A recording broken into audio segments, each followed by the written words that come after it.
Welcome to our YouTube channel जिसका नाम है अपकमिंग IAS ऑफिसर।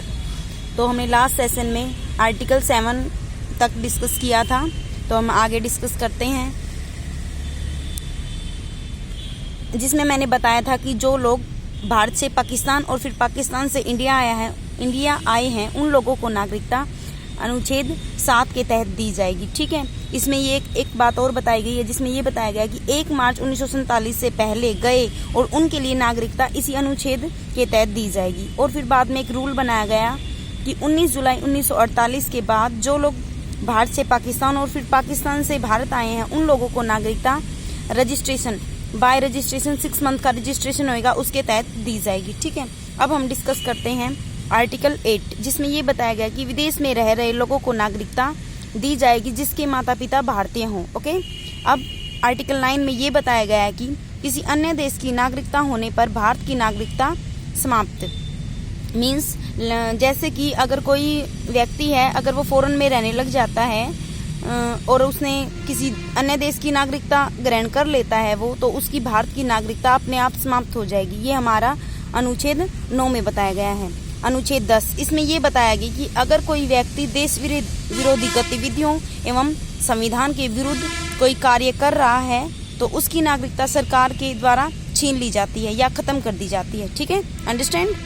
तो नागरिकता का जब तक बना रहना जब तक कोई अन्यथा असंवैधानिक कार्य या काम न किया गया हो। ठीक है, ये हमारा आर्टिकल 10 में बताया गया है। ठीक है, अब हम डिस्कस करते हैं आर्टिकल 11, जिसमें ये बताया गया है कि देश में नागरिकता संबंधी कानून देश की संसद बनाएगी। मतलब नागरिकता संबंधित कानूनों को बनाने के लिए हमारी संसद जिम्मेवार होगी और इसके लिए हमारा मंत्रालय कौन सा है? गृह मंत्रालय जिम्मेवार है। ठीक है, तो जो अभी रिसेंटली आपने CA की वो सुना होगा, CA का मामला, तो इसमें क्या था कि CA के बारे में बता, सिटीजनशिप अमेंडमेंट एक्ट, इसके तहत अभी जो अदर कंट्री से लोग इंडिया में आ रहे हैं तो उनके लिए कुछ इसमें प्रावधान किए गए हैं, जिसमें आपने सुना होगा न्यूज़ में अमित शाह को बोलते हुए, क्योंकि वो एट प्रेजेंट टाइम में हमारे क्या है, होम मिनिस्टर हैं, इसलिए। ठीक है, तो हमारी जो नागरिकता संबंधी कानून है उसके लिए हमारी संसद बनाएगी कानून, तो और जिम्मेवार कौन है? हमारा गृह मंत्रालय। ठीक है, तो मैंने आपसे डिस्कस किया है पार्ट 2, जिसमें अनुच्छेद 5 से 11 तक बताया गया है, जो मैंने आपको डिस्कस किए हैं। अब हम डिस्कस करते हैं आगे वर्तमान में नागरिकता के रूल। ठीक है, इसमें ये बताया गया है कि देश में नागरिकता संबंधी अधिनियम 1955 में आए थे, और जैसे कि मतलब मान लो किसी में भी लगा लो, अमेंडमेंट तो होते ही हैं, समय पे हमें थोड़ी सी उसमें विकास करने की ज़रूरत तो होती है। तो 1986 में पहली बार नागरिकता में संशोधन किया गया था, तो फिर समय पर उसमें संशोधन किए गए, जैसे कि 1992 में, फिर 2003 में, फिर 2005, फिर 2015 और रिसेंटली लास्ट जो अमेंडमेंट हुआ है 2019 में हुआ है। ठीक है, अंडरस्टैंड। और एट प्रेजेंट में जो नागरिकता के रूल है ना, वो भारत में 5 तरीकों से नागरिकता दी जा सकती है। फर्स्ट है हमारा जन्म आधारित बाय बर्थ। ठीक है, तो 1986 में ये कहा गया कि आपके जन्म के समय माता पिता में से किसी एक का भारत की नागरिकता होना अनिवार्य है उनके लिए। ठीक है, तो आपको जन्म के आधार पर नागरिकता दी जाएगी। फिर हमारा सेकंड वन है वंश के आधार पर बाय डिसेंट। अगर किसी का पिता भारतीय है तो उसको नागरिकता दी जाएगी। ठीक है, फिर 1992 में एक अमेंडमेंट किया गया कि संसद में बदलाव किया गया कि इसमें अब कहा गया कि जिसकी फादर या मदर कोई भी भारतीय हो तो उसके वंश के आधार पर नागरिकता दी जाएगी। ठीक है, अंडरस्टैंड।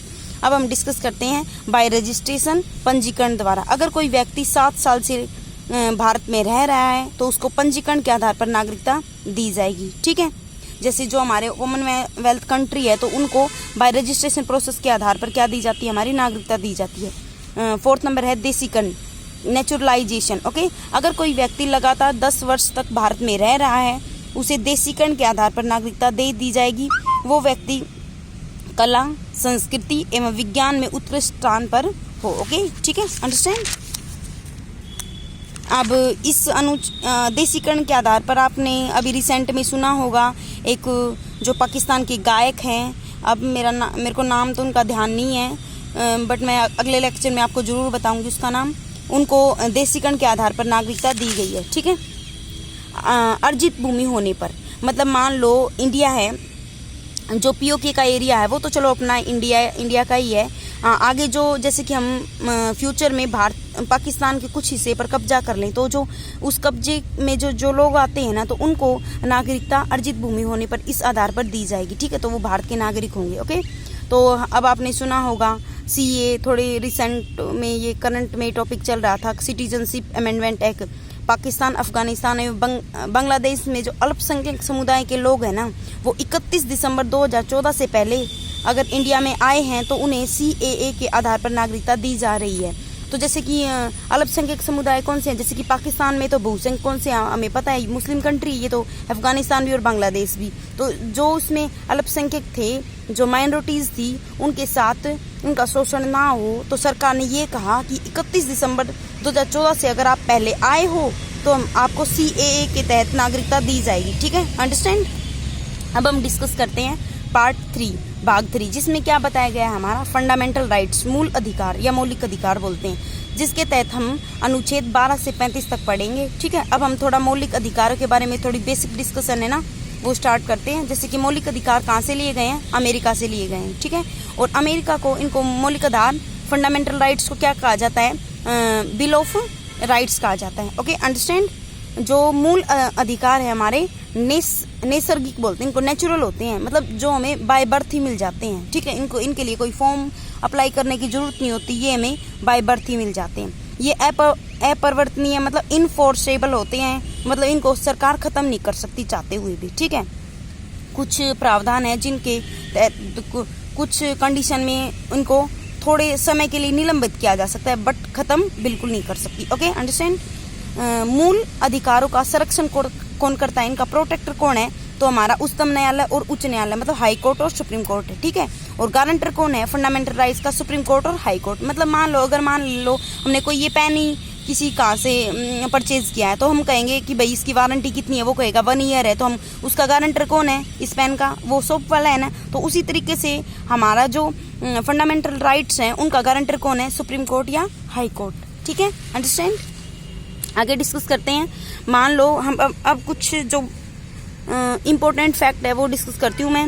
राष्ट्रपति को लगे कि देश में युद्ध के हालात हो रहे हैं तो राष्ट्रपति मूल अधिकारों को कुछ समय के लिए निलंबित कर सकते हैं। ठीक है, तो आपातकाल के समय में राष्ट्रपति मूल अधिकारों को निलंबित कर सकते हैं। निलंबित का मीन क्या होता है, कुछ समय के लिए। ठीक है, ये नहीं कि भाई खत्म ही कर दिया, खत्म तो इनको कर ही नहीं सकते। ठीक है, अब मैं आपको बताती हूँ आपातकाल मतलब इमरजेंसी। ये 3 टाइप्स की होती हैं, जिसमें ये अनुच्छेद 352 में राष्ट्रीय आपातकाल के बारे में बताया गया है, नेशनल इमरजेंसी। ओके, 356+4